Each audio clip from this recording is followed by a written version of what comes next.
listening to Contesting Wrestling. I am Dr. Ben Abelson, professor of philosophy at Mercy College and lifelong fan of professional wrestling. Originally, the purpose of this podcast was for myself and my co-hosts to educate our friend Evan Burke on the topic of pro wrestling, because he wanted to know, having been friends with us for many, many years and not liking wrestling, he wanted to know why we like wrestling and to try to understand it. Now, after hundreds of hours of pro wrestling that we've made him watch, I mean, this was his idea. Hundreds of hours. That's not an exaggeration. We have a lot that we made him watch. It was absolutely his idea. He still does not care for professional wrestling and now does not want to watch any more of it. And so what was supposed to be a final exam for him of sorts, or some kind of perhaps culmination of the podcast, we were finally going to go see a live pro wrestling event now that they've come back after the full pandemic lockdown is over. But Evan really didn't have any interest in going to this show, and it was a big show, AEW Grand Slam at Arthur Ashe Stadium. The first wrestling show not run by the McMahons to have 20,000 people attend. And since the 90s. Evan wasn't interested since 1999. America. Since 1999. Yeah, in America. So instead, we brought along another friend who has no prior knowledge of wrestling, or had very, very little prior knowledge of wrestling before this show. So he is, for this episode, a surrogate of sorts for Evan Burke. And Another I'll introduce... That's right. I was going to make that joke and then didn't, so I'm glad he did. And I'll introduce our guest in a moment. I'll just say we will have, I think, one more episode with Evan. So we'll end up, we'll get to get his final. We'll get a wrap up eventually. Yeah. But for now, this is our very first main feed episode without him. So let me throw it to my co-hosts to introduce themselves. Referee Katie, what's up? I get billing above we went dock over now? this. Cool. I didn't realize. Okay, I am as always, referee Katie Vella. I've been watching wrestling since 2003. I can't understand why Evan hates it so much, because it is the one thing that brings me joy in my life. Well, okay, also Pokemon, but... And the first 10 seasons of The Simpsons. That too. Okay, maybe not the sole thing that brings me joy, but one of the main things. My name is Doc Diamondfire. I have been in professional wrestling for about 14 years now, in a variety of capacities. I very much enjoy doing this podcast. I understand Evan's take, I think, may be better than my cohorts here. All the same, he's wrong. So, Ben, would you introduce our guest, please? Yes. Our guest is a poet, and he is a mostly self-taught expert in philosophers such as John Dewey and Detective Columbo. He is a dear friend of mine, Sergio A. Diaz. Welcome to Contesting Wrestling. Thank you so much for being here. Thank you, and thank you for the Columbo reference. It's a nice little detail. Columbo fan. And beyond Columbo, right? Like, there's beyond Columbo now? What's his face?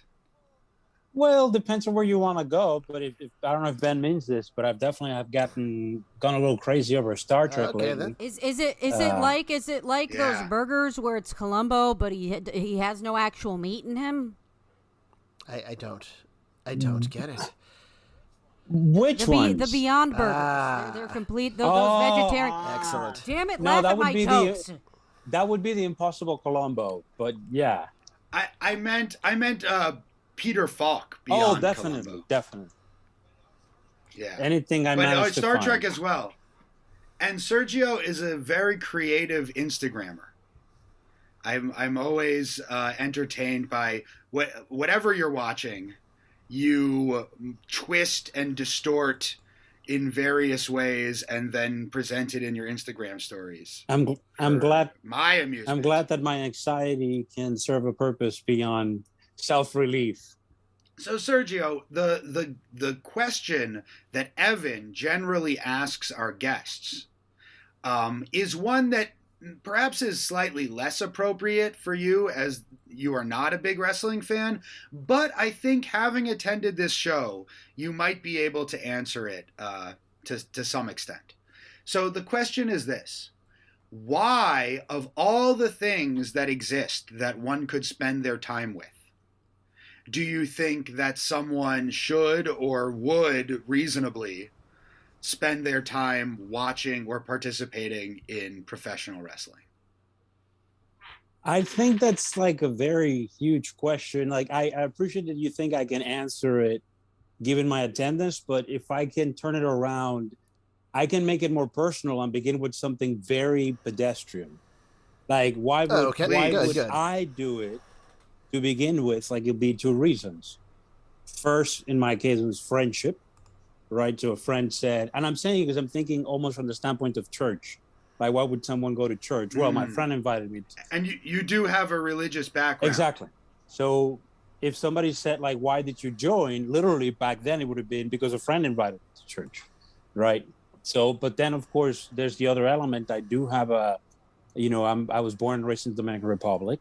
And we did have both local wrestling and, 90s American wrestling. So in my particular case, I was just curious to see what it looks like now. If we can use that to eventually build onto the question, why would anyone? Right. So there's this social connectedness is a kind of an essential part of it, perhaps. Yeah. So do you think that, like, your experience at the show was similar to being at church? Definitely. To some extent? Definitely. And I attended church as an adult for about 10 years. So even more organized than church, I would say. Because in church, you have very specific times when the congregation joins and very specific times when the congregation is not participating in the event. They're just receiving. Whereas this is this is like more like traffic conduction. Like, there's a magic to it where, like, everyone knows just when to join in, And weirdly, even though everyone knows when to join in and there are certain cues that everyone follows, I think unlike church, people are also doing their own thing, right? Like, people are encouraged to express themselves in an individual way and perhaps, like, varied ways. Like, not everyone is going to cheer for the same wrestler and boo the same wrestler and that kind of thing. But I don't know how much of that you saw, because the AEW crowd was fairly unanimous in their attitudes and their sentiments. I was surprised by the unison of the yeses and nos and ooh. Oh, well, those go way back. The yeses specifically. Yeah. We'll get into that. No, absolutely, but the sort of micro timing of it, like with each punch, like yes, ooh. Just I don't know. In some ways, the AEW crowd, more than other wrestling crowds, is very self-aware. So, whereas in the past, I mean, this is a thing about modern wrestling in general, but AEW especially. But where in the past, there were the reactions that were elicited from the fans, and they were, I think, a little more spontaneous. Everyone talks on the internet about what chants they're doing and which songs they're singing along to. And it all gets memed, to, like, various degrees of meta levels, And so they all know exactly what they're supposed to do, as if they're following a script more than in the past. Yeah. Yeah, the act of tracking the differences in what wrestling crowds sound like and react to over the years, I've always found to be fascinating. If you look at a card from the mid-'80s when wrestling was really big, the cheers and the boos would come in, like, waves. Like, there would be a rise and a crescendo and a fall. Whereas more modern wrestling fans, the wave, the cheers will come like a punch. It'll all start at exactly the same time, and then they'll all know when to be quiet so the next thing can happen. In a lot of ways, it's a lot less organic, but that's okay. People come to the show to participate like that. And you can get more complicated things. When I was a kid, we had "Let's Go Brett." Let's go Brett. Yeah. Now we have "You're gonna get your fucking head kicked in." Wow. The people that wanted that chant made it happen. Right. That escalated quickly. Right. Yeah, they built it into Danielson's new theme music too. Yeah. So that like it has that kind of beat. It's not exactly an Easter egg, but it's a deep cut that everyone knows, you know. Yeah, we were there at like some of the first shows where fans started doing that. I think Danielson started the chant. Like he might have heard it at a soccer game or something like that. It does sound like a soccer chant. He was trying to tell the crowd that they were stupid for chanting stuff. So why don't you chant this? And then he came up with something disjointed and arrhythmic that they clearly wouldn't be able to chant, and it became a big supportive chant for him. Yeah. Wait, totally even though he was sort of opposing them? He was a heel, but everyone loved him. Okay, I see. People recognize this was before he really hit it big. He was the darling of the independent wrestling circuit, and everybody recognized that whatever his character was, he was probably the best in-ring wrestler in the world, and his fans would come see him for that before he was ever on television. And whether he was the face or heel kind of depended on who he was wrestling. What was this guy's name again? Bryan Danielson. You saw him wrestle. You saw some of his match against Kenny Omega on this show. Okay. So, right, he was the guy who was getting the yes chants. It was one of the biggest, most promoted matches in AEW history. They opened the show with it, and Sergio, you missed most of it. And that's okay, because you didn't have any, preconceived notion of any of that, which is great. It's one of the reasons we want you on the show. I didn't know I would have to go all the way out to get a little water, you know? Right. The organization at the venue was awful. Yeah. That's not the norm at wrestling shows. The lines and, things that you saw, that is not the normal. Not like that. Arthur Ashe Stadium was beautiful aesthetically for wrestling. It looked awesome. But it was not designed to have everyone come in and out at the same time. Everyone go to the concession stands at the same time during the very small break in the action. Tennis isn't like that. There weren't even when the small breaks and even in the big breaks in the action, people couldn't get food. Arthur Ashe was not prepared for what happened. Well, it was their first time doing an event of this sort of wrestling magnitude, yes, right? It was. So maybe if it continues being that way after the second, maybe it's a culture thing. But see, unlike sports where most of it is boring, and so people are going in and out and not really paying attention, especially wrestling, tennis. They try to make it all right. Well, I think tennis has it over baseball. No.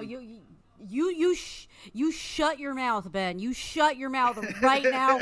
We're going to fight. Baseball is a sport for people with patience and taste. It is a sport of intellectuals. Now you go rub your nuts on your PhD and miss the point entirely about baseball, and that's fine. It's just the single way I'm better than you. I see the birth of another podcast. Contesting baseball. I do think I agree with you that baseball is an intellectual sport. Thinking about all of the different stats and all that kind of stuff is very interesting. My friend Jonah is a philosopher who is also, he likes wrestling too. Maybe we'll have him on sometime. And he is also a big baseball fan and has written philosophical papers about it that I've read. So as much as wrestling commentators have said a million things about the Omega Danielson match, and as much as we all have thoughts about that, Sergio didn't see much of it. Let's get into the show and what what Sergio did see. I'm gonna go through the card, and as we go along, hopefully it will prompt Sergio to offer his thoughts on the various matches, because I think you do have some thoughts on the Danielson Omega match as little of it as you saw. The yes chants at least had some kind I of have impression impressions that are not well time stamped. You know what I mean? Right, Like yeah, I that's saw right. a bunch of different things, and I may not always remember the names of the fighters or the wrestlers. Right. So one thing to point out about this show is it was 5 hours long. It sure was. AEW, it was actually 3 TV shows. So first, we had a taping of Dark Elevation, which is for AEW's undercard mostly, and that was broadcast on YouTube the following Monday. So this show was live on September 22nd, and Dark Elevation aired September 27th. And it had 3 matches. The first one was Thunder Rosa, who defeated Kayla Sparks with the Fire Thunder driver. And our friend Jason was very excited to see Kayla Sparks because she had... she was in Shimmer. She was back in the 2000s, on the scene in the 2000s and like the first half of the 2010s. She just came off of being retired for 5 years. She literally has had less than 10 matches since she unretired. And she had retired due to like trauma from Luna Vachon taking liberties. Oh with yeah, her in I the didn't ring know. or I didn't know something, she right? was one of the girls that had that Yeah. story. So Sergio, this one woman who was in this match, the one who lost, the one who was the jobber, Yeah. as I explained to you, who was there to get beat up. I liked her. She had Kayla Sparks. Yeah. Oh yeah, she's great. What did you like about Kayla? I just her presence. I just felt I liked her even more than Thunder Rosa. Like it felt, Gotcha. it didn't feel like she was going to. Like I knew because you already told me more or less what the situation was. She fought with a kind of dignity and self-confidence that was like someone that was looking way beyond this fight. That's Okay. cool. Yeah, Thunder Rosa beat the hell out of her. Some of those drop kicks to the gut like looked pretty brutal. Well, the Thunder Rosa is very much a star on the rise, and she was a good act to start the whole event with. Got the crowd going. Oh yeah, everyone's always happy to see Thunder Rosa. She was the perfect first person to send out. What we were saying before about Kayla Sparks is that the reason why she retired early for a number of years was a veteran wrestler who's by now passed away, Luna Vachon, like beat the hell out of her for real in a match once. Just kind of lost it. I think she thought that the other wrestlers were taking liberties with her, and so she was fighting back, but she like went way overboard. Yeah. Nasty stuff. It's worth knowing, by the way, that Luna Vachon did have schizophrenia. She did. I think they're going to have a Dark Side of the Ring episode on Yeah, her they this are. season. It's going to come out in a little bit. Just apropos of this, real quick, I took some like typically one like single word notes while I was there, Sure. but then I took some sentences sometimes, and just in relation to what you just said, Sentences. anything can go wrong anytime. Like there's a neurotic part of me that when I'm watching stuff like that, it's like being at the circus. Like, you know, these people are professionals, you know, they know what they're doing, but you've also know about, you know, the physics of things. And it's like, so it sounds like that case with Thunder Rosa, no, not Thunder Rosa, Kayla Sparks. And Yeah. It's very true. There is that anxiety being a wrestling fan because on the one hand, we're cheering for them to do bigger and bigger moves to each other and more dangerous things. But as soon as something goes wrong and someone is hurt for real, most wrestling fans are upset by it, right? Like we don't actually want to see them crippled. No, definitely you not. I know. And it could happen. We at are any beyond the moment. Middle Ages, at least a bit. Yeah. So like one of my favorite chants is when the wrestlers are obviously about to do something very dangerous and the crowd starts chanting, "Please don't die. Please don't die." Please don't die. Please, it Yeah. would cause lots of problems for all of us if you died. Ah. That started with the wrestler Paul London back in the day because quite often it seemed like he might do something that could result in his Why does that untimely- not surprise me? Well, he's still around. In a bit. spite of himself, yes. Yes. So the next match had like way too many people in it. It was Alex Reynolds, John Silver, Alan Angels, and Preston Vance of the Dark Order against four jobbers, four more or less local talents. Dean Alexander, Kevin Tibbs, Eric James, and TJ Crawford. Crawford is the best known of those four, I think. Yeah, he was the only one I had heard of before. And the Dark Order beat them fairly quickly.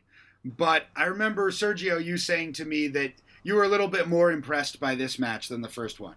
Because I think they were doing some more big athletic moves. Yeah, and the pacing was interesting too.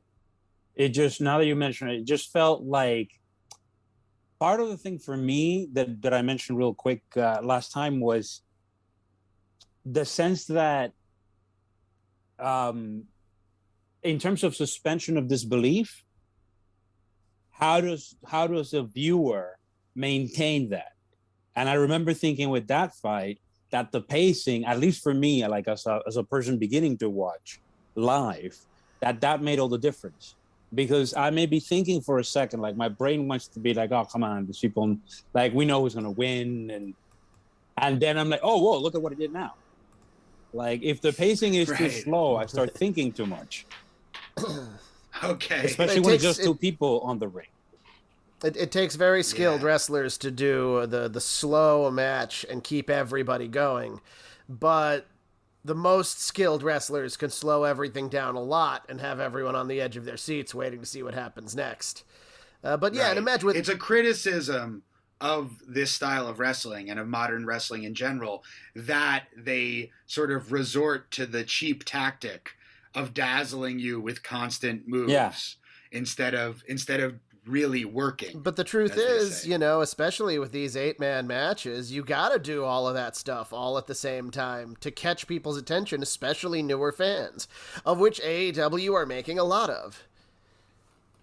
You thought, Sergio, you thought Alex Reynolds, the guy with the long hair, wasn't as good as the other guys in the match. This is purely an issue of acting. He seemed too self-aware. He seemed like whenever the camera fixed on him, I'm looking at his face now. Cute guy, attractive. But he seemed like a friend of mine I remember who was a preacher, and he tried to put in all that passion, but you could tell that it was a performance. He's a gotcha. So, he's a nice guy too. Yeah, I've met him and John Silver several times, and he remembered my name. Oh, sweet. So he's a good person. So you're hoping that because he's a good person, I'm more taking a shot at John Silver, who that I really will like. compensate for his acting skills. Well, ironically, Alex Reynolds, I think, is a much better heel, and maybe is not quite as comfortable in this like babyface role, whereas Silver is like the babyface par excellence. I mean, even when the Dark Order was an evil cult, he just couldn't help but be totally over with the fans as a good guy. He was the shorter guy with the gigantic arms. Yes, the Meat Man, as they call him. The Meat Man. I see him. Yeah. Yes. Yeah. Sergio is looking up pictures of everybody to jog his memory, which is fine. Once again, we have never shown him wrestling before. He has not watched wrestling. You know, I see the attitude sometimes because a lot of new fans have been coming in the last 2 years or 3 years through not the WWE, through either AEW or through independent wrestling or what have you, because these avenues are easily available now. And I see the attitude online sometimes where people don't know what happened in wrestling or who everybody is. Like, well, you're not a fan. It's like, shut up. Let people not know everything already. It takes time and energy. I started watching wrestling in 1992, and I've been in the business like half that time. So I expect me to know a bunch of stuff, but not everybody's been obsessed for 3 decades with the same thing. Not everyone has to be obsessed. Like, not everyone has to be a scholar. People can just enjoy watching SmackDown every week or whatever. Not Raw. Fuck anybody who enjoys Raw. Let people enjoy things. I'm kidding. Right. Maybe it's too late for that. Maybe this generation of wrestling fans is too self-aware to not be geeky about it. Oh man, you just opened Pandora's fucking box, Sergio. You know what I mean? Like, there might not be time for a casual observer anymore because everyone is just passionate. That could be true. I feel like AEW is the kind of product that is kind of hard for a casual observer to walk into because it is so self-aware. I would love to see a major wrestling show, and Lucha Underground was kind of like that, but we don't have that anymore. A major wrestling show that treats itself as if there has been no other wrestling, or there is no other wrestling in the world, that this is a show for people who might be watching their very first wrestling. They're being introduced to new characters and new stories that don't refer to anything in the past. I think we need that. I think there's room in the market for that. You may be right. Yeah.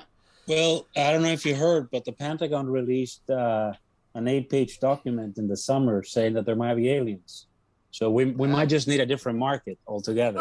There's aliens for sure, but that's for another podcast. But you're talking about an alien pro wrestling promotion. Yeah. With aliens or wrestling. aimed at them. Yeah. Or we get it from them. Yeah. Yeah. I mean, I would guess that if they are keeping track of our media, they probably like wrestling. I'll give you that. That is an interesting thing to say, even whether it be a joke or not, but that's right? Another topic. But alien intelligence focused particularly on wrestling, that is an interesting avenue of inquiry.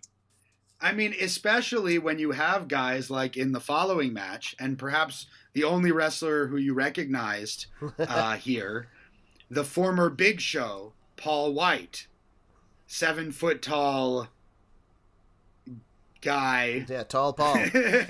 A really tall guy, as Triple H said of him once. Taking on Ricky Shane Page, VSK, and CPA. All notable indie talents. Yeah, definitely. Yeah, they're all known in this area. This is Big Show is the guy who, and I hate again to not know the language, but this is the guy who was in the other wrestling yes company or division. Heat promotion just for trivia, like when I stopped paying any attention to wrestling, let's say sometime in the early 2000s, my brother used to watch, and that's definitely along with Dwayne Johnson, The Rock. Yeah.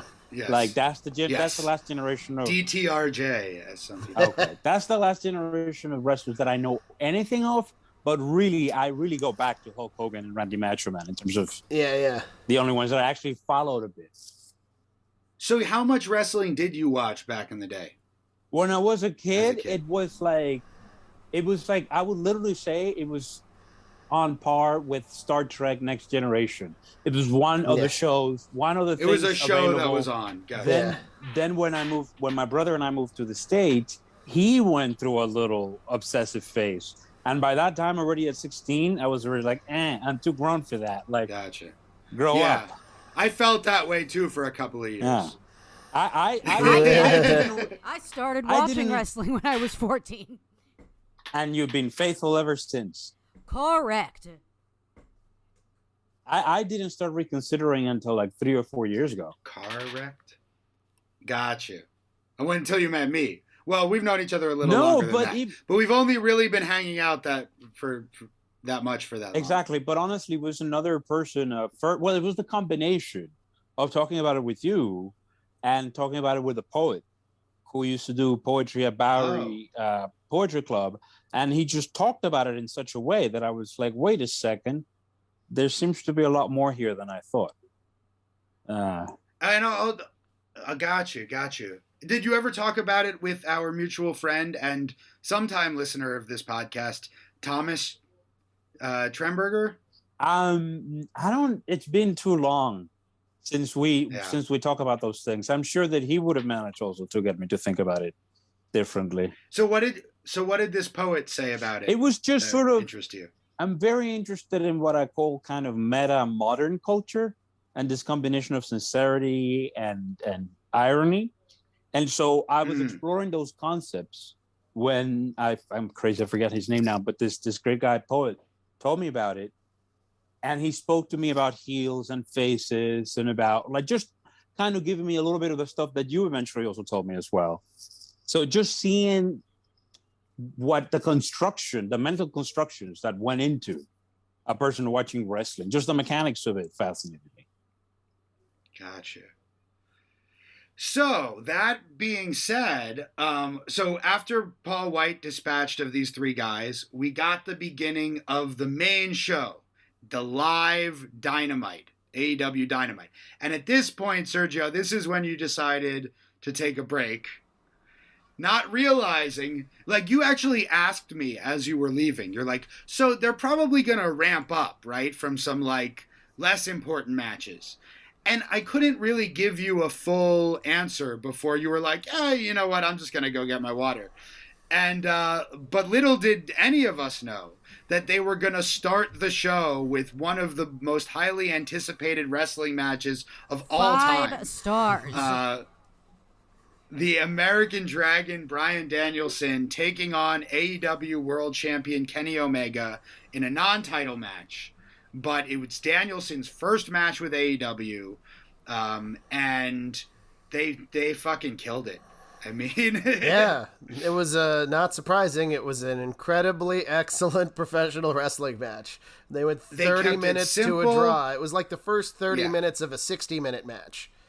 Right, yeah, and neither of them hit any finishers. Yeah. They kept it mostly very simple, no really big high spots. It had structure. There were a couple of big high spots. Kenny's V-trigger over the top rope into the ring was a bit of a high spot. Is that the part where I was screaming, no, Brian, your head trauma? Yes, I believe so. Yeah. And yeah, that was kind of a big spot. He ran down the ramp and hit him with the V-trigger. Yeah. But like there weren't any like crazy flippy things or no pile drivers on the floor. No like random head drops like all these other matches on AEW that just have a whole bunch of spots for no reason. Not all of them, but a lot of them. No, they worked structure. Kenny Omega, for the first time that I've seen during his heel run, actually worked heat. And then, you know, Danielson had a comeback, and then they went to some kinds of false finishes where they tried to do their finishers and were unsuccessful, and then the time ran out. And it was great. It's fantastic. So, Sergio, you came in and probably saw, like, the last 5 or 10 minutes. I saw the time running out of this 30-minute match. Yeah. So, what were your impressions just of what you did see from what you remember? You know, this is horrible because my memory is so poor. Like, again, I have like an impressionistic painting of the whole thing. But I do remember being a little surprised that I'm going to start with, see if this triggers any more memories in me.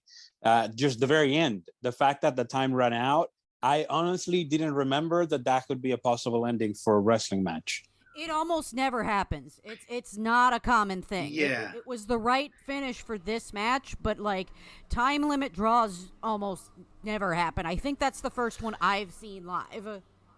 In the WWE, they don't have them. There aren't time limits on their matches most of the time. AEW has been consistent since they started up, announcing a time limit for each match. And I think since they've started, they've done one other time limit draw. It can be a very effective storytelling, tool if done properly and if done sparingly. Now, what kind of warnings were given? Was there like a 5-minute warning? I heard a 5-minute and a 1 minute. Apparently on TV, they only heard the 1 minute. Yeah, I heard Jim Cornette was complaining about that. He's like, well, if they're going to do a time limit draw, they got to do the consistent time calls in every match. Right. So that otherwise, if you only do it in the one match, then everybody knows it's going to be a draw. If you do it in every match, then, people think, oh, could it be a draw? And then in this case, it was. But, in the arena, we heard the 5 minutes and we heard the 1 minute. And I think as soon as we heard the 5 minutes, it was in our minds that it was very likely it would be a draw.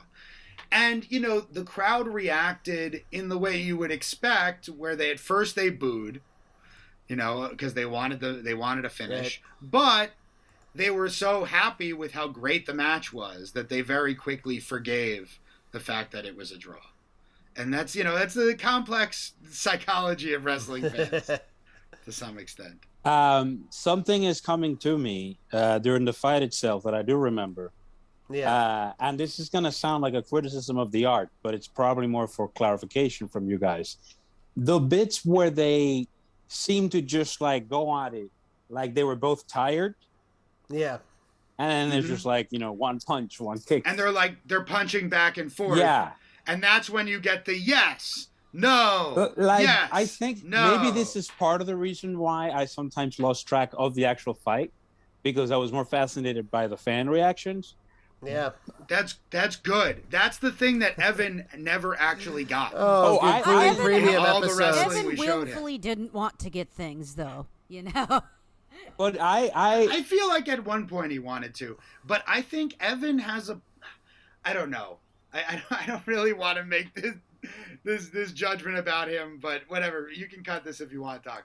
But I feel like he just doesn't really care about what other... And I think he would maybe agree with this in a certain extent. He doesn't care what other people think and feel about things. Yeah, that's not that's not necessarily a negative, but it does limit your enjoyment of wrestling, because a big part of it is the crowd. It's being part of it. It's being separate from it and observing it. It's, the art of bringing a crowd up and down. And if you completely ignore the crowd, it's a little different.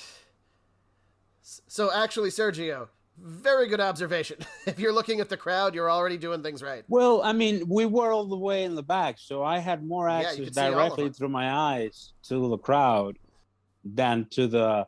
But I did get distracted a couple of times, just from a sense that when I was able to look at the camera, at the screen, the back and forth between like each of their punches and kicks did seem a little like not as credible. So I'm throwing that up there.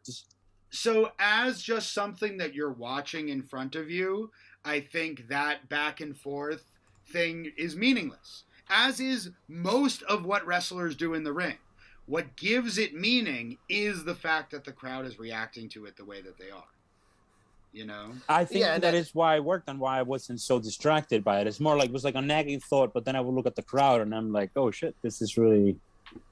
I mean, you're supposed to be participating, right? You're supposed to care about who wins enough that you're going to be chanting yes or no. Yeah.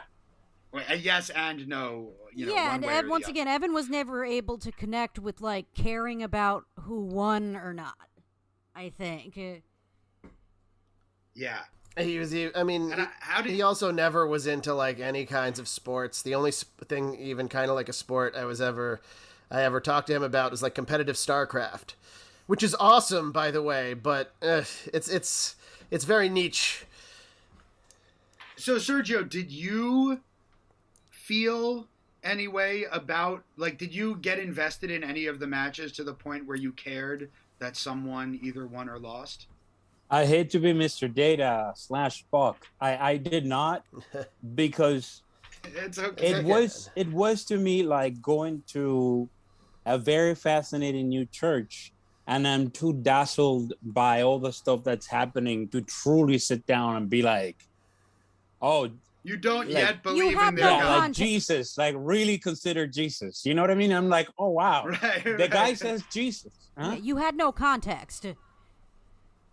I had no context for the experience, so I think I was taking it all in. So, Speaking of Jesus, the next segment on this show was the promo from CM Punk, which I noticed you grammed. You posted pieces of this in your Instagram story. I did. Sergio, videos that you had taken of the CM Punk promo. So perhaps he is one evangelist of pro wrestling that made an impression. He does come out to Cult of Personality. Yes. I thought that his combination of sort of like confidence and humility, like just something, well, the guy has a charm, obviously, but the combination in terms of his performance sort of got my attention for sure. I mean, that's what a baby face has to be like, right? They have to be confident and they have to be fighting and trying to win and feel like they can win, but also, not feel like that they're better than everyone. Even though CM Punk back in the day when he was a heel, his whole thing was, I'm straight edge and that makes me better than you. But at this point, while he's a face, he doesn't mention being straight edge because he has to be an everyman. He has to be a man of the people who are all drunks and, stoners. Well, he just came back from a very long layoff, and it's a big deal that he's, in wrestling again after 7 years or what have you. I would say that I would correct what I said earlier. In going to church, I did crack a tiny bit with his performance, meaning in terms of belief. Yeah. Like I would say, actually, believe it or not, mostly the promo itself, even though the fight was very interesting as well. Yeah. But it was really the promo that got me, like, I kind of believed his performance. He has that specific effect on people. Wrestlers that can convince you to care about them do better than wrestlers that can throw a convincing kick, if that makes sense. You get people to be interested in your matches means more than being able to perform it in the most realistic fashion. Although some people definitely specialize in that. People like CM Punk, where, he's one of the best talkers in the world. He's the one that headlines. He's the one that they advertise. If they care, right. And if they care about you, you don't have to do as much in the match. Yeah, anything you do is expected. My perception is the way he did it. Several people did bring up New York, because it was like the first time in a long time. I think you guys explained. You always play to the locale that you're in, I feel that he did that particularly well. And by now, I may be mixing a bit of what I found out about him afterwards, because I looked him up on his little attempts at like MMA. But we don't like to talk about that. No, but didn't go very well. That endeared me to the guy even more, even though I did post something on Instagram kind of making fun of it. It did make me feel that, again, that he has a kind of brand of authenticity. That's really key. Yeah, definitely. But I feel that he talked in such a way by mixing in New York, the way he did it, and by sort of making reference to his comeback. There was a kind of penetrating of the fourth wall there of like, I'm kind of almost talking for real. Like, you guys know that this is fine.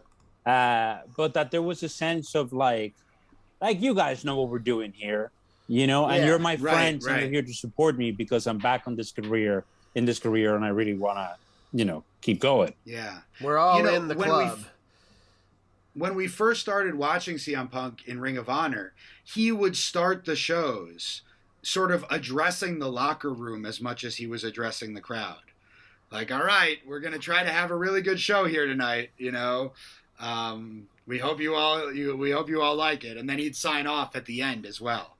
And he's always played that kind of intermediary almost between the show and the audience. So this is Jesus, basically. That's what it was the first thing I said about him. He's wrestling Jesus. And he just rose again after we thought he was dead. He's done the religious cult leader gimmick before too.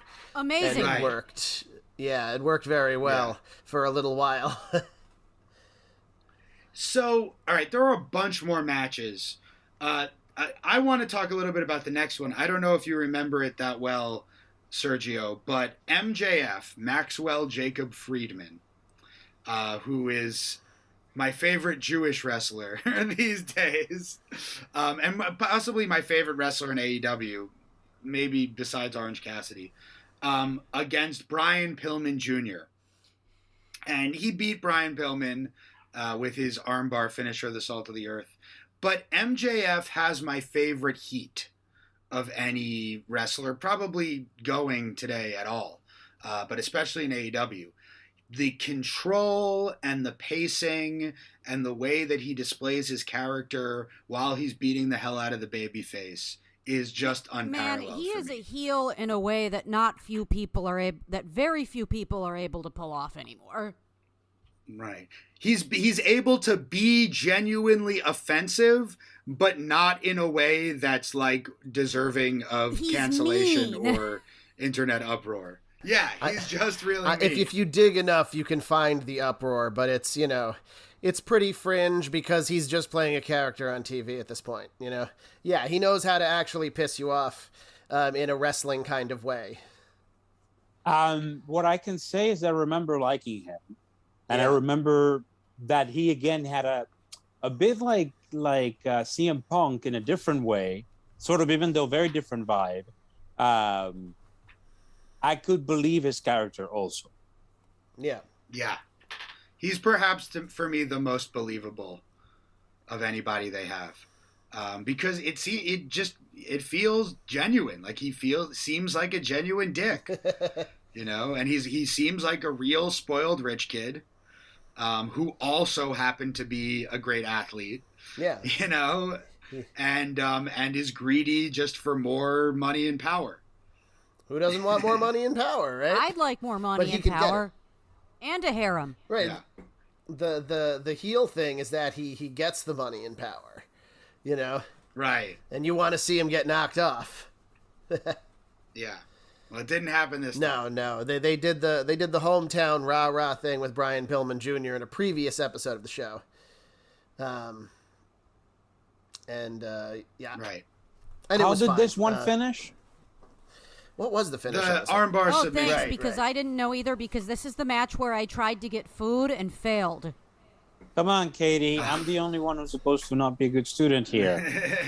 Now you're taking my thing. Yeah, gimmick infringement, Oops. as it were. That's when you kick someone in the nuts, right? What, when someone does gimmick infringement? Gimmick infringement. Right in the nuts. There you go. That's an inside wrestling joke. Because in the wrestling business, correct me if I'm wrong, Doc and Katie, What's up? everything is referred to as a gimmick. Everything. Every gimmick is a gimmick. But especially genitalia. I thought you were going to say in the wrestling business, everything is referred to as a kick in the nuts. I have never For a heard second. someone refer to their dick as a gimmick, but I hope at some point I do now. I have. Oh, really? Yeah, I certainly have. Okay. You've heard this, Doc. Yeah. Okay. Well, so in the grand scheme of things, That's for another podcast. I take in it. the grand scheme of Testing things, the dicks. MJF match was not one of the main events at this event. It was kind of an in between match. Yeah, it was anticipated just because of MJF's awesome promo. Yeah. You mentioned the couple weeks before when they were in Cincinnati and Pillman's family was present. And Pillman has this like long harrowing tale. His dad died young. Yeah, who was also a wrestler. And his aunt, who was a big part of his upbringing, and his sister were in the crowd, and MJF just belittled them. And it was hilarious and awful. And Well, let's move on because I don't think there's much to go on about this, and we're at 50 minutes now. Got you. Next match was Malachi Black against Cody Rhodes, and I think I remember you being impressed to some degree by Malachi Black. He was the like satanic kind of character. Sorry, just the one that reminded me of The Undertaker. Yes. Well, I think Sting also reminded you of The Undertaker. And Sting was in the next match. Okay. I'm trying to get an image. But Malachi Black, he wrestled Cody Rhodes. He ended up, he did the mist. He spat mist in Cody's face and then put him in a small package to win the match. Okay. Yeah. Do you remember that? Anyway. I was trying to... I got the image. Yeah. Yeah. Creepy looking dude. He is definitely a creepy looking dude. Cody came out with his like 30-foot blue cape, which I got some good pictures of from our vantage point. Right, looking just like Homelander from The Boys. It's funny to me that people still don't grasp that Cody knows he's the heel. Like, there's still people like, Cody, oh my God, Cody's like, oh, he's so unlikable. Like, oh, I don't know why he's still coming out there as a face. And I'm like, he's not coming. He's clearly the heel by now. He's the unaware heel that thinks he's still the good guy. Right. Saying publicly, whether it's to a journalist or on camera or whatever, that I'm never going to turn heel. Coming from someone who's a fucking second generation carny. I'm not saying like I find him particularly likable some of the time, and I think dumb shit does come out of his mouth more often than not, but he knows what he's doing as a character on TV. Totally. And he's going to let that heat build organically. It has been. Until, yeah. And eventually, by the time, and no heel, very few heels, very few villains should, if it's going to be believable, come out and say, yeah, I'm the villain. Right, I'm the bad guy. I'm the evil guy. Yeah, I'm doing evil things. No. Yeah. The best villains believe in the justice of their own cause. Actually, the best villains, their cause is actually just. They actually speak the truth, but the idiot masses don't want to hear it. Well, their truth does not justify their actions, I think, is the idea. Well, yeah. At least in the eyes of the crowd. Right, the people that the villains are indiscriminately murdering in the name of justice. Right. Yeah. It seems I've gotten popular over the last let's few keep minutes. going. Let's keep going. I'm not justifying indiscriminate murder. Yeah. Actually, all right. I'm going to leave it at Please that. do. Okay. Now we get Sting. Oh, yeah. Who maybe you were aware of in your past wrestling experience, because he's been around a goddamn long time. This was Sting versus... This was Sting and Darby Allin versus FTR. It was a tag team match. And Sting, has been wrestling on TV longer than anyone else. At this point, yes, I think so. He started wrestling on TV in like 88 on national TV. He's 62. He's still fucking doing it. 62. Yeah. He's in great shape for 62. And I know, Doc, you were excited to finally see Sting. Yeah, I'd never seen Sting before, so now I got to see Sting. I saw him at WrestleMania 31, but Doc got to see him for the first time. I remember him as the guy whom I asked about, why is he wearing a shirt? And then you said, because he's old. 62. Yeah, he's not going to break out the tight pecs anytime soon. Hey, man. Ric Flair well, I guess we shouldn't be talking about Ric Flair with his clothes off nowadays. But Ric Flair wrestled into his 60s wearing just the little short tights. Yeah, and no shirt. The artist, the great artist Hal Haney, who does those pictures of like a major wrestling figure facing like all of the opponents. The one he did about Ric Flair has a whole new meaning now because everybody's making such a great face, and he's there with like just with his robe open, and he's showing them the belt. Well, ostensibly, showing them the gimmick, yes. Showing them the gimmick, yeah. A little oh, excellent. A little international Ric Flair trivia. I might have mentioned this to you, Ben. I'm not sure. Did you know that Ric Flair went to do Dominican wrestling in the 70s? That does not surprise me at all, because Ric Flair wrestled all over the world. So my first memories of wrestling are of the local version in the DR, and our champion in the 80s was Jack Veneno. Okay, I've heard of Jack Veneno. Or Jack the Poison, if you will. And always the show would begin with the memory from the 70s that I didn't live through. That I forget the name of the company, but the Dominican wrestling company would always begin with a memory, like within its collage of things or whatever. Yeah. Would include Jack Veneno defeating Ric Flair. And it wasn't until like 3 or 4 years ago when I started looking up wrestling again that I knew Ric Flair, I knew Jack Veneno. It never occurred to me that the two things were. I wouldn't be surprised if that was one of those like phantom title changes where Flair lost the title, but the NWA didn't recognize it. None of it was in the 70s, but I think that may have been. I think it may have been one in the 80s. In fact. Well, it must have happened because Jack Veneno, as per record, was the champion of the world. That's what we were told. According to DR. Yeah, that's it. No, it's that's got to stand for something. Just quickly looking it up because I did remember a story like this. Yeah, September 1982. Veneno beat Ric Flair. Flair's arm dropped for the third time in a sleeper hold while the bell rang. And it was one of the times Flair said, "Look, I had to just put him over for the title or the crowd was going to kill me." And, they... For real. Yeah, for real. That sounds like a win for the DR. Well, and he got the title back, but that was the dangers of being the NWA World Champion traveling around. You get enough heat, people would come for you, and I'm not joking, And there you have it. And Veneno was very popular, of course. He was a local hero and all that. Yeah, he did the same thing with Carlos Colon in Puerto Rico, for the same reasons. The crowd would have killed him if he didn't just lose the damn match. So he did. My dad was in the Merchant Marines. I don't know. This isn't, of course, particular to Dominican Republic, but he was in the Merchant Marines and he umpired a baseball game. And it was the bottom of the ninth, and they were tied. And someone slides into, I think they slid into third, and there were 2 outs.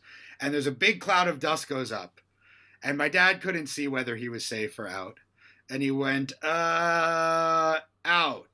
Not thinking that he was making the call against the home team. And the stands emptied. And, this was in the 40s.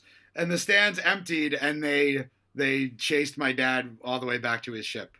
I'm sorry, that's fucking hilarious. What can I say? And that was in Puerto Rico. I think it was DR. I would just say that we should send sociologists to the DR in Puerto Rico because Caribbeans are very intense about their passions. It's a good thing. It's a good thing, except for the stabbing and murder part. But otherwise, it's a good thing to be passionate. Of course. And I haven't seen any Dominican wrestling, but the Puerto Rican wrestling I've seen is all about the blood and very violent. And people anger. definitely get stabbed in Puerto Rican wrestling. Yes. Yeah. I do remember that Jack Veneno always had a relatively disfigured forehead. Oh yeah. Right. And this was sort of his, like evidence of his greatness. Well, well, let's move on with the show. All the blade jobs. Blade jobs, yes. Okay, so the main event of Dynamite was the Women's Championship match in which Britt Baker successfully defended her title against Ruby Soho, defeating her with her lockjaw submission hold, which is the Rings of Saturn, and she has the glove on, and she does the mandible claw. And Sergio, that made an impression on you. I remember and Britt Baker, of course, being an actual dentist. And the appropriateness of the she also works. She doesn't only have her degree. She works as a full-time dentist when she's not wrestling, and she says her dental business has gotten better since she's been on television. Obviously, that makes sense. Yeah. I wonder if her patients ask her to perform the mandible claw. I would. Whatever, they're paying for I it. would too. I just remember being impressed by the gimmick, to tell the truth. Just the thought that was a thing. Because I was just like, when do they get to do that? And of course, I got to...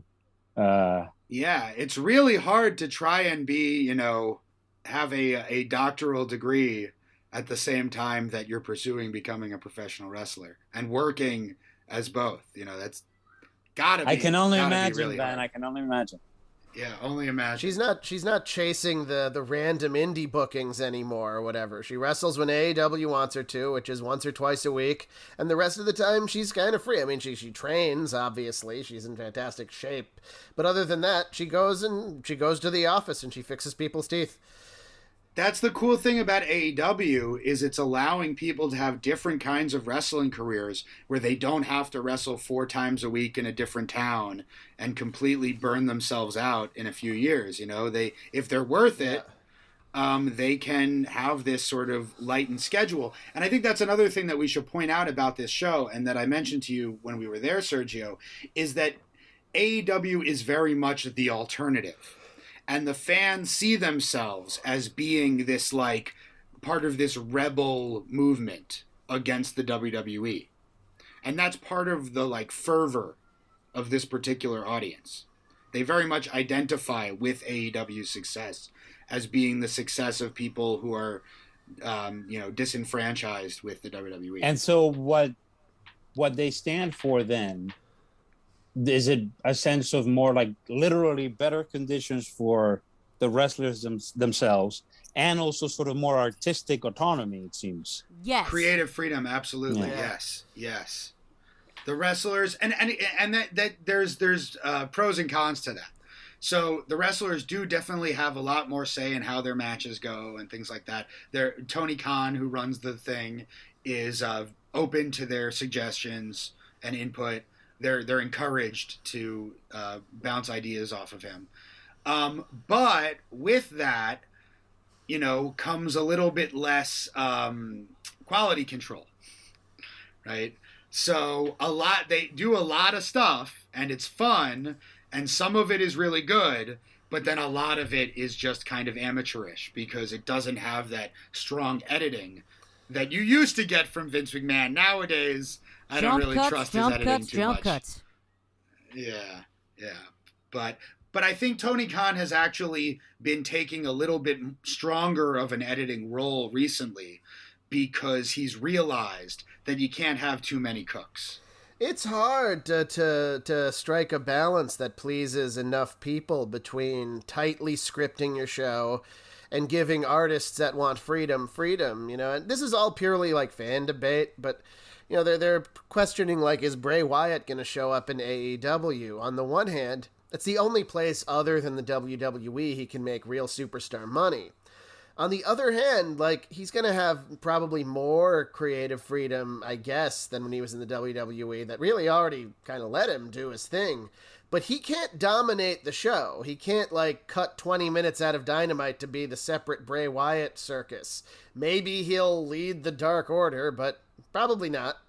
And, he could do something like sign with Impact, which is a much smaller league that would almost certainly just let him do whatever he wants if he wants to do the expression of it. He's already, no doubt, a rich man if he doesn't need to add millions to his millions.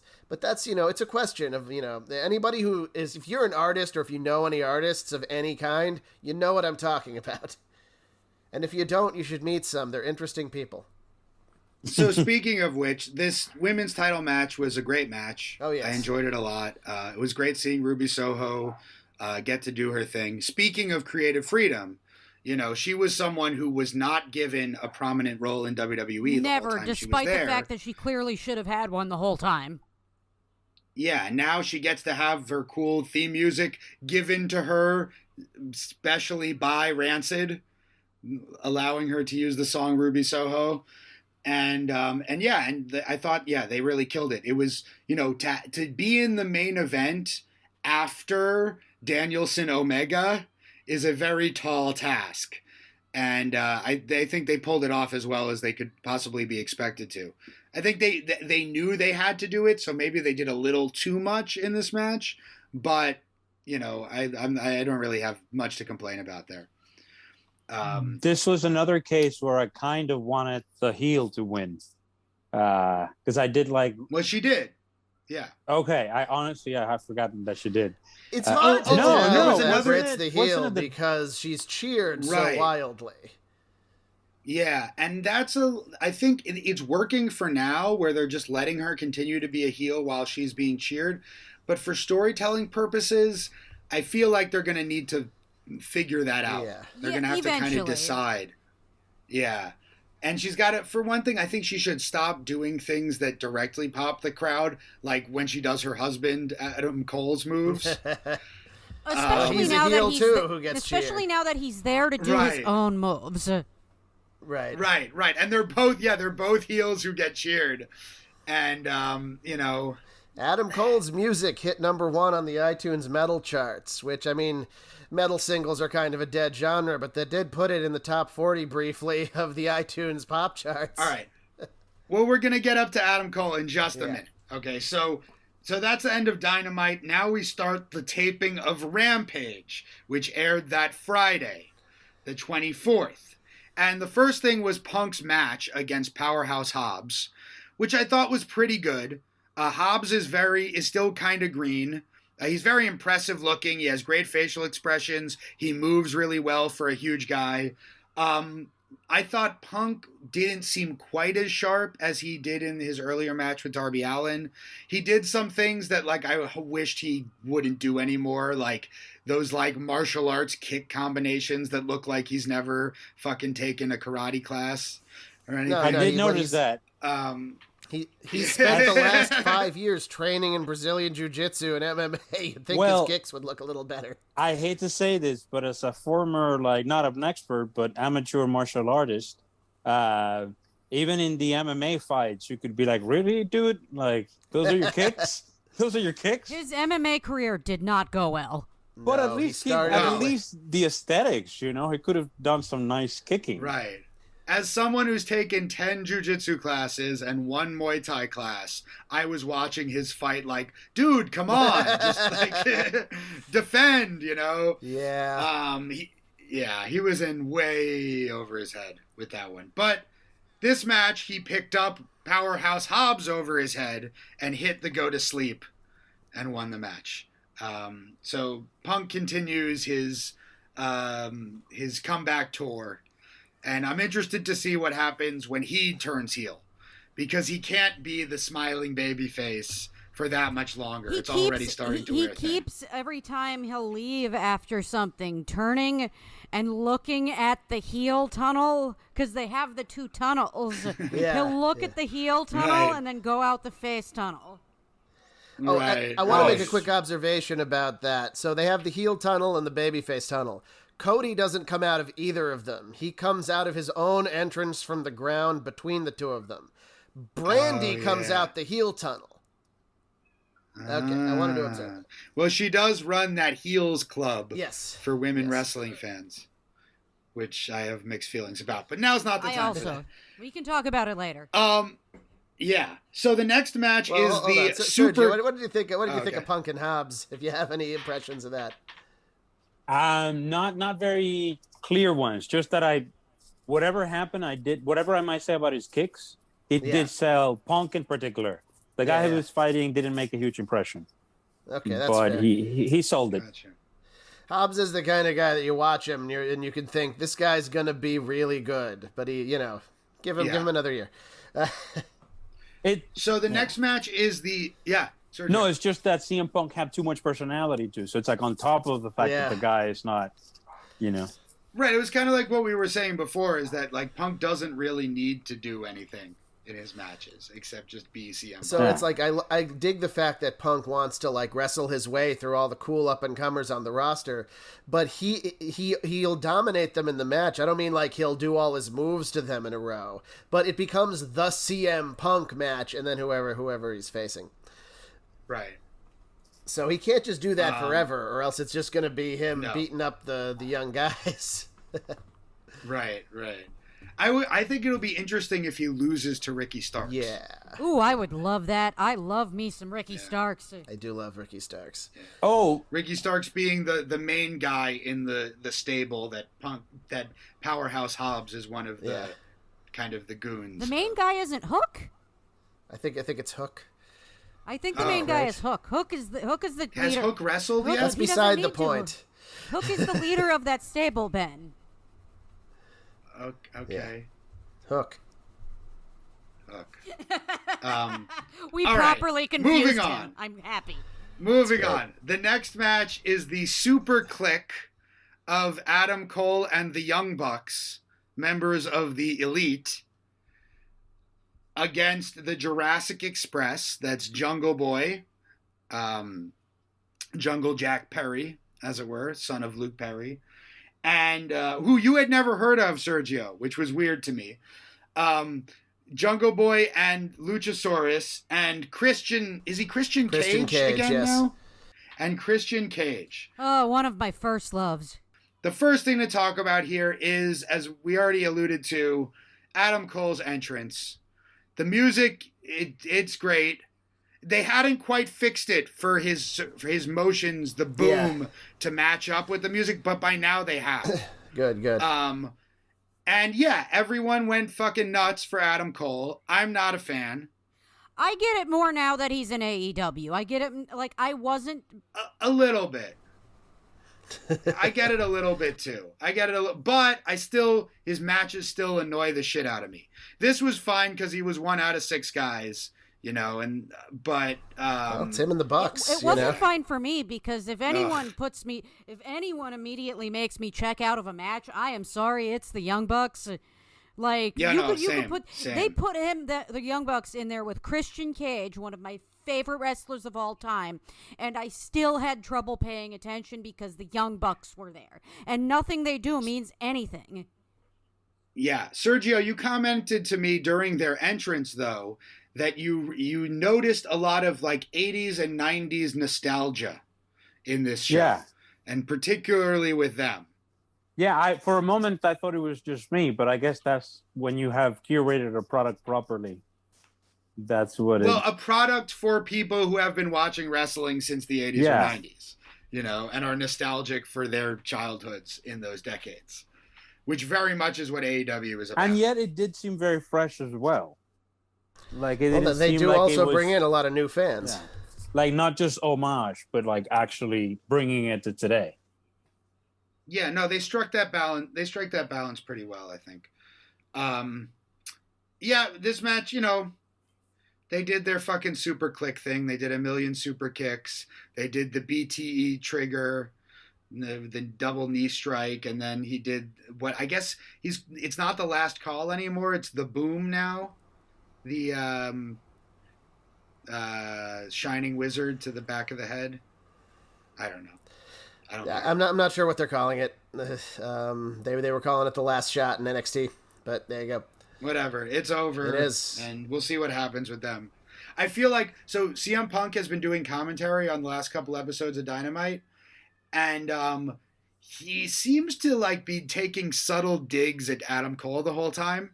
And I don't know if it's because they're building to a program or he really doesn't like him. Like the first time he was like making it clear that he thought Adam Cole is basically a CM Punk clone.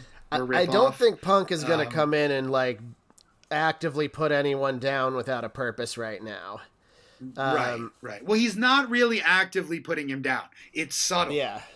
You know? But you picked up on it. But we'll see. That's true. But, you know, I'm also in my head actively putting Adam Cole down. You've also heard I would relate to it. You've also heard ancient CM Punk commentary where all he does is crap on the entire roster. Right. Which is fine in IWA Mid-South, but not here. Okay, the next match we had Chris Jericho and Jake Hagar against the Men of the Year, Scorpio Sky and Ethan Page, with that guy Dan Lambert, who's a great promo, real asshole. Yeah. Real fucking jerk. In the best way for wrestling. And he helped Scorpio and Hagar beat Jericho and Scorpio and Page beat Jericho and Hagar. And I like Ethan Page. I like Scorpio Sky. At the end, all these MMA people, Paige Van Zandt and Jorge Masvidal and some other ones, came in and beat up Jericho. But the real story here is, I think for Sergio's purposes at least, is everyone singing Jericho's theme.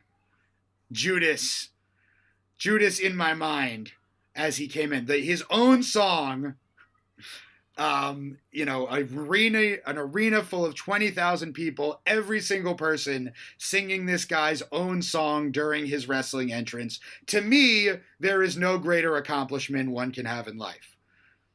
Well, how did you feel about unless you're a rock star? Well, he is. That's the thing. He is a rock star. He tours playing this song, and it was kind of a hit, not really, but a huge hit among wrestling fans. He gets to do both. No, I do think that is that. I was sort of joking, saying like, obviously rock stars do that, and they walk into concerts. But in this case, to be able to master to media. And not only that, he has a wrestling cruise that he runs. So like he main evented the show, wrestling show on his own wrestling cruise, came out to his own theme song that he sang, and had the entire cruise ship singing along to it. Like it's a good job right there, I think, of being a celebrity. So you follow MMA a little bit. Did you know about any of these people who came out and beat him up? Sergio, I knew about Paige Van Zandt. Masvidal, wait, I got this off of Google. He hit him with a big knee strike, which apparently is reminiscent of the famous strike he used to defeat Ben Askren in just 5 seconds at UFC 239. I follow MMA very, very vaguely. Like I know, like, you know, whenever there's a huge match, like before with Conor McGregor, but I wouldn't even be really that prepared with the language of the various things they do. I have really proven very helpful today, and my expertise. No, you have. Yo, the stuff about DR wrestling actually fills in a gap a glaring gap in our knowledge. But anyway, so the next match was the Lucha Brothers and Santana and Ortiz defeating Private Party and the Butcher and the Blade. All good tag teams, but they just did a bunch of I don't even remember anything that happened. I mean, they only had like 7 minutes to get all 8 of them over. Right. To my delight, Orange Cassidy did appear and hit Jack Evans with the orange punch. Yeah. They're doing Orange Cassidy versus Jack Evans hair versus hair on Rampage the night we're recording this, or tomorrow night. No, tonight, the night we're recording this. Yeah, it's Friday. So that should be interesting. I'll probably put that on. I think it's probably leading up to an eventual hair match with Matt Hardy himself. Yeah. I fully expect Orange to win. Jack Evans has been a great innovator in everything, but he's struggled to find his footing in AEW, and I hope he can. Then we have Penelope Ford defeating Anna Jay, hitting her with brass knucks that the bunny gave her, which was a fine match, I guess. They both can get better. They're getting better. They are. We've been watching Penelope Ford for a while now. Penelope Ford is a different wrestler than when I first started seeing her. If she continue, she's good now. If she continues to improve the way she's been improving, she's going to be a huge star. And she's not old. She's got plenty of time. They see her potential, I think. Yeah. She's also fucking hot in a very traditional way. That's one way of putting it. And, all right, our main event of all of this wrestling. 5 hours in, man. Some of the crowd had left, but I definitely wanted to see this. Yes, Jon Moxley and the great Eddie Kingston defeated Lance Archer and the great Minoru Suzuki. Oh, and this was just a joy to watch. Lights out match. Yeah, they just beat the shit out of each other with trash cans and kendo sticks. And, it was one of those hardcore plunder matches. It ended when, so first they had Moxley in handcuffs, and to our great surprise and delight, independent pro wrestling New York City legend Homicide showed up, cut Moxley free, and allowed him and Kingston to win the match, stuffing Archer in a trash can and beating him repeatedly with a kendo stick until they pinned him. Homicide, is the progenitor of indie New York wrestling. Homicide is the best.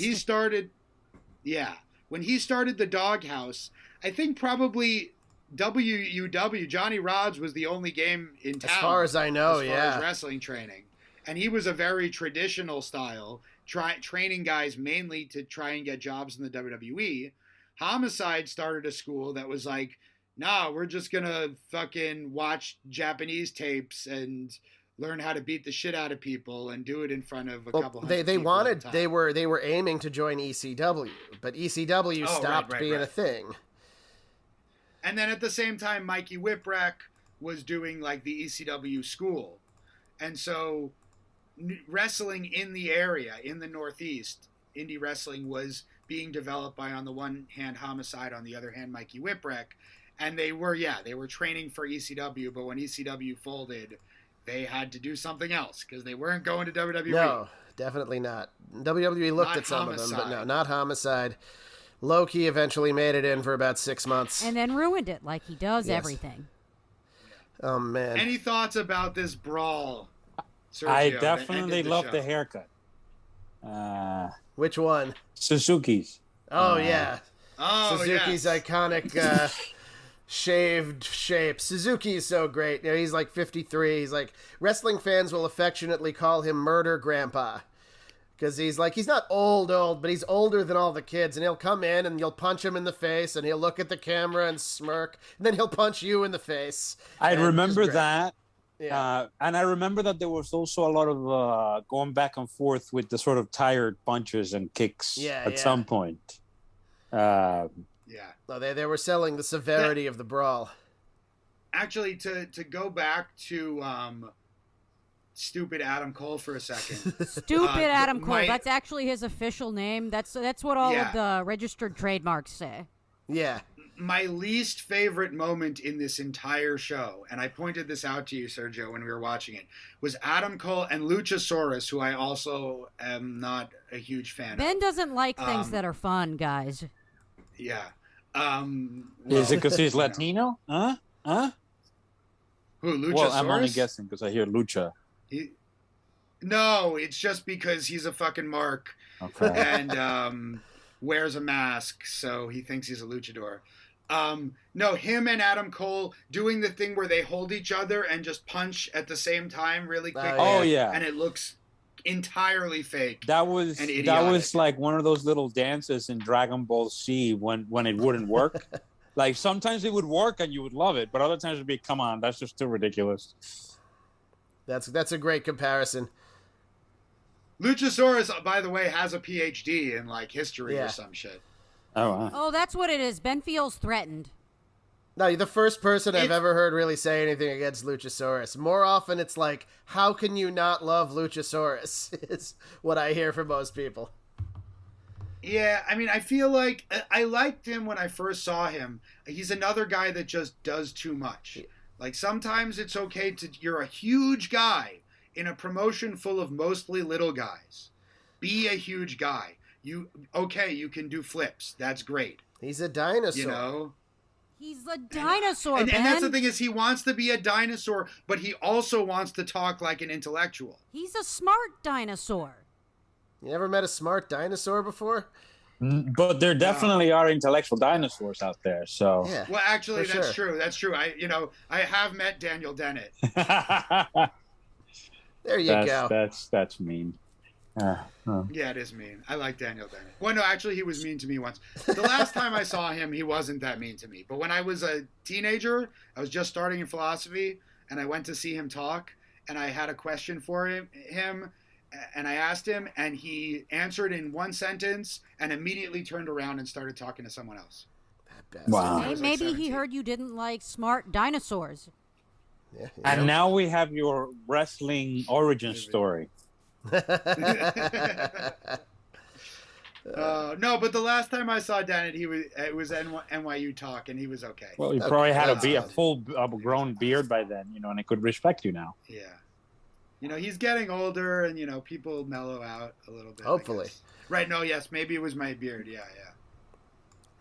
All right, so that was 5 hours of wrestling, and it was a great show. You made it through, Sergio. Yeah.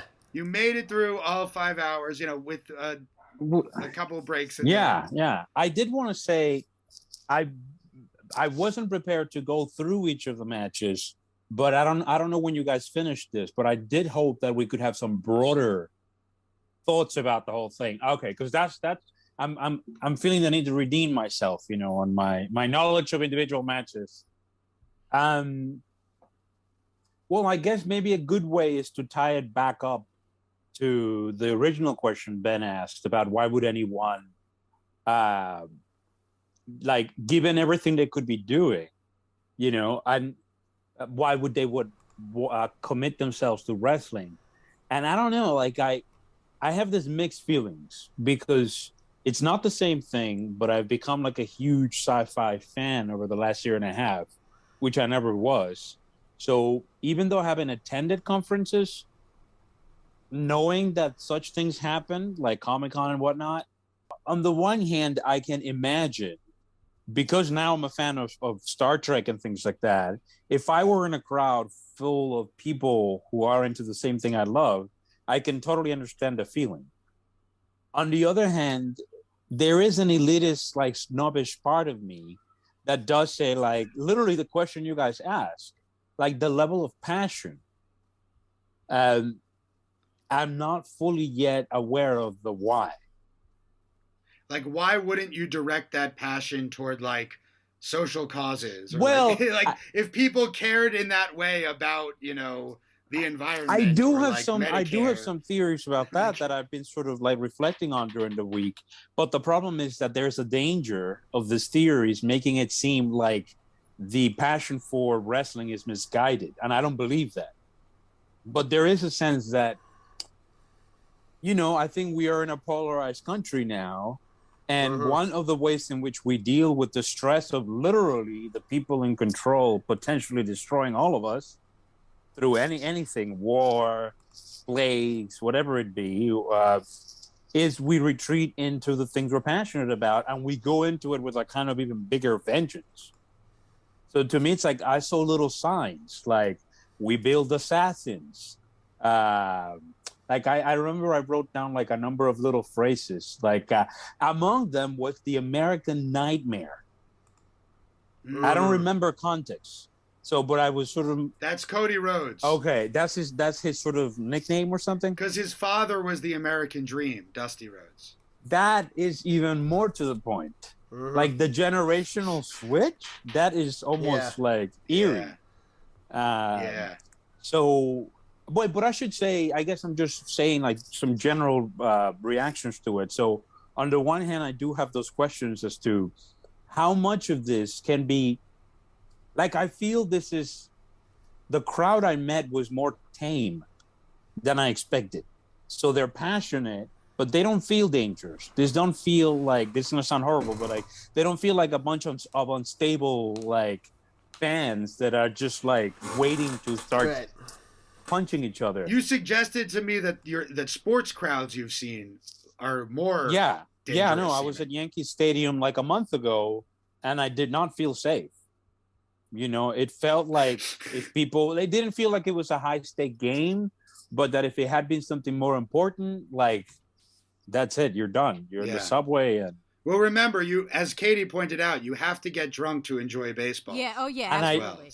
And I did not that night. I agree. There's a whole Simpsons scene that establishes that if you go to a baseball game and stay sober, it just doesn't work. Remember Homer's like sitting watching the baseball game sober, and he's like, this is the most boring thing I've ever seen.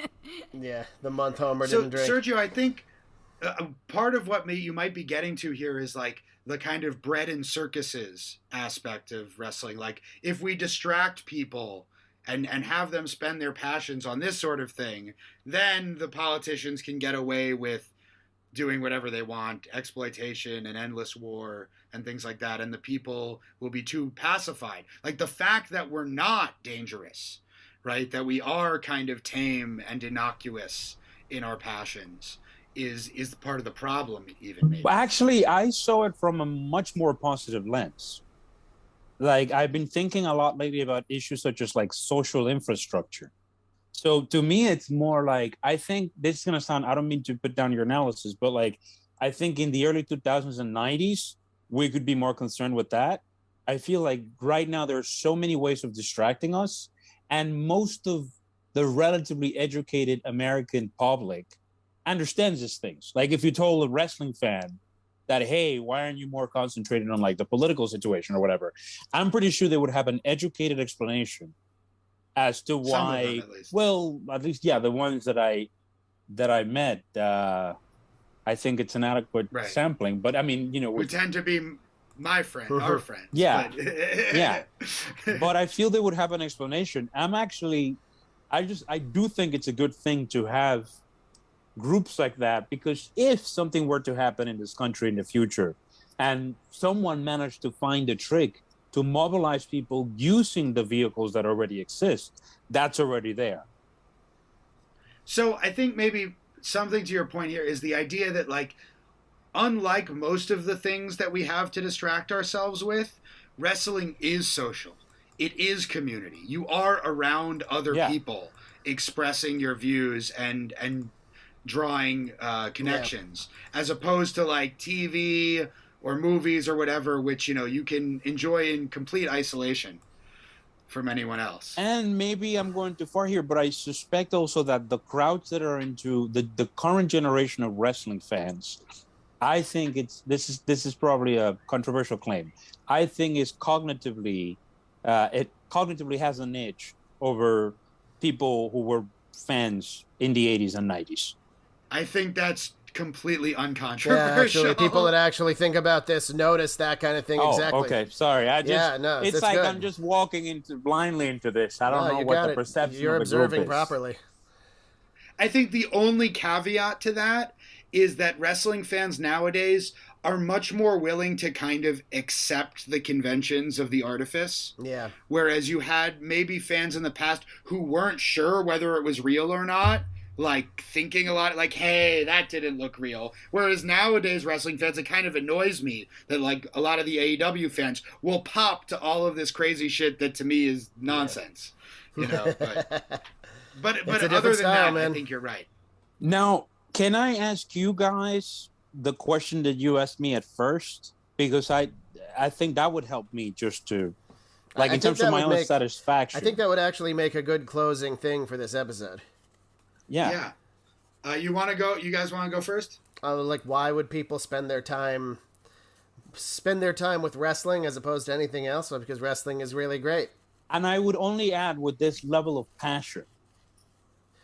I mean, it's like it's not that unlike anything else that people put their passion into. It makes me happy. Yeah, I don't think the answer necessarily has to be that much more complicated than that. I'm going to give a little bit more complicated answer. I think that there is a level of empathy that is involved in pro wrestling where you're literally, the fans and the wrestlers are connecting on the level of suffering. Wrestlers are trying to get the crowd to care about their suffering, either to like it or to want it to end. And so there's a visceral immediacy to the connection between the audience and the wrestlers that you don't get in any other kind of art form or form of entertainment or sport or anything else. There is a emotional symbiosis that is complete, that is unique to pro wrestling as an art form. That's my it's my take on it. All right, we can continue this conversation. Hopefully, in the future, you'll come back for another episode. Maybe we'll watch a pay-per-view together or something like that. If I watch it on TV, believe it or not, I might be a little more perceptive. Okay, so hopefully we'll have you back again. Thank you so much, Sergio. Thank you, guys. For joining us. Everyone, if you want more Contesting Wrestling, patreon.com/Contesting Wrestling for $5 a month. You will get access to our almost 100 premium episodes. We're coming up at on this 100. point. We're at like 94. New ones coming out every week or 2 weeks. And we really appreciate your support. Money is now our money. And yeah. So for Sergio Diaz, Doc Diamondfire, and Katie Vella, I am Dr. Ben Abelson. This has been Contesting Wrestling. We love you. We Bye. love you. Okay, guys.